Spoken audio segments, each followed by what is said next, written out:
আসসালামু আলাইকুম ওয়া রাহমাতুল্লাহি ওয়া বারাকাতুহু। ভারত যখন আমাদের বর্ডারে গিয়ে হুমকি দুমকি দিচ্ছে, তখন বাংলাদেশ আমেরিকার সামরিক দ্বিপাক্ষিক আলোচনা শুরু হয়েছে। প্রিয় দর্শক, ঘুমাতে যাওয়ার আগে নিউজটা আপনাদেরকে দিয়েই ভাবছি ঘুমাতে চাই। বাংলাদেশ যুক্তরাষ্ট্র দ্বিপাক্ষিক সামরিক সংলাপ আজ বুধবার যুক্তরাষ্ট্রের হাওয়াইতে শুরু হচ্ছে। সংলাপটি 12ই ডিসেম্বর পর্যন্ত চলবে।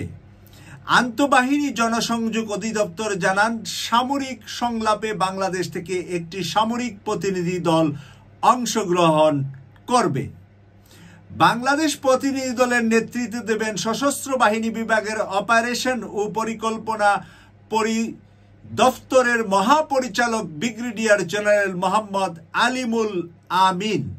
প্রিয় দর্শক, আমি সেই কারণেই শুরুটা করেছি যে ভারত যখন বাংলাদেশের চতুর্দিকে হুরুম ধুরুম মারুম সুরুম করছে, তখন বাংলাদেশ আর আমেরিকা সামরিক সংলাপে বসেছে। এতে করে নরেন্দ্র মোদীর ধুতিতে এবার পায়খানা বের হয়ে যাবে। প্রিয় দর্শক, এই কারণে বের হয়ে যাবে যে আমেরিকা যাকে ধরে তাকে কিন্তু ছাড়ে না। আমরা শেখ হাসিনার আগে এবং পরে আরো কিছু ঘটনা থেকে উদাহরণ পাই যে আমেরিকা যাকে না চায় সে পৃথিবীর বিভিন্ন জায়গা থেকে বড় বড় সিংহাসন ছেড়ে পালাতে বাধ্য হয়। সেই কারণে আপনারা কেউ ভাববেন না আমি আমেরিকার চামচামি করছি। আমেরিকার চামচামি নয়, বাস্তব কথাটা বলতে হবে আমাদেরকে। শিয়ালকে শিয়াল বলতে হবে আর ভাগকে ভাগ বলতে হবে। ভাগকে যদি আমি পছন্দ নাও করি, তারপরেও ভাগ কিন্তু ভাগই থেকে যাবে। আমার পছন্দে আর না পছন্দে বাঘের মাংস খাওয়া বন্ধ হবে না। প্রিয় দর্শক, এখানে যা লিখেছেন উল্লেখ, এই সামরিক সংলাপে দুই দেশের পারস্পরিক সামরিক সহযোগিতার জন্য খুবই গুরুত্বপূর্ণ। এছাড়া এই সংলাপে উভয় দেশের সামরিক সহযোগিতার বিভিন্ন বিষয় নিয়ে আলোচনা করা হবে।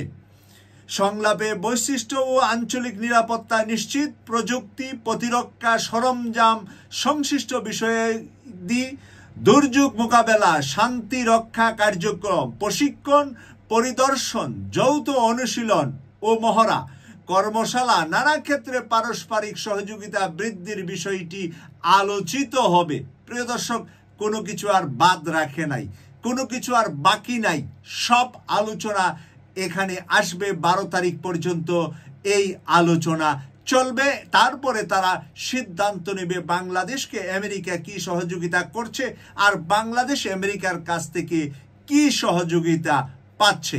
তাই আমরা ভারতের পেটে আছি যারা বলছে, তারা এখনো মায়ের পেটে আছে। ভারত আছে অলরেডি চতুর্দিক থেকে তার দুশ্মনদের পেটে, কারণ দুশ্মন সে বানিয়েছে। ভারতের চতুর্পাশে যেই দেশগুলো আছে, একটি দেশও ভারতকে ছাড় দিবে না। বাংলাদেশের সাথে চোখটা উপর দিকে করলে সেই চোখ উপড়িয়ে দেওয়ার মতো বহু দেশ অপেক্ষায় দিন গুনছে। ভারত একবার বাংলাদেশকে থাপ্পড় দোক, তারপরে ভারত কত বড় লাথি খা, সেই জন্য ভারত ভালো করে সেই বিষয়টা জানে। সেই জন্য ভারত বাংলাদেশের পাশে হুরুম দুরুম করতে পারে, বাস্তবে বাংলাদেশের আশেপাশেও ভারত আসবে না। এখন আর তার সেই পালিত সেই অপদার্থ সরকার নাই। এখন যিনি আছেন তিনি বিশ্ব দরবারে সম্মানিত। তাই তিনি ভারতের ওই নরেন্দ্র মোদী মূর্খকে চার দোকানে পাঠিয়ে দেবে। সরাসরি ধুতি খুলে তার চা বিক্রি করা লাগবে, যদি না বাংলাদেশের সাথে কোনো ধরনের বেশি বাড়াবাড়ি করে। প্রিয় দর্শক, কেটিভি 24-কে সাবস্ক্রাইব করে নিয়মিত আমাদের অনুষ্ঠানগুলো দেখার আমন্ত্রণ জানিয়ে বিদায় নিলাম। আমি সৈয়দ মাসুক, লন্ডন থেকে।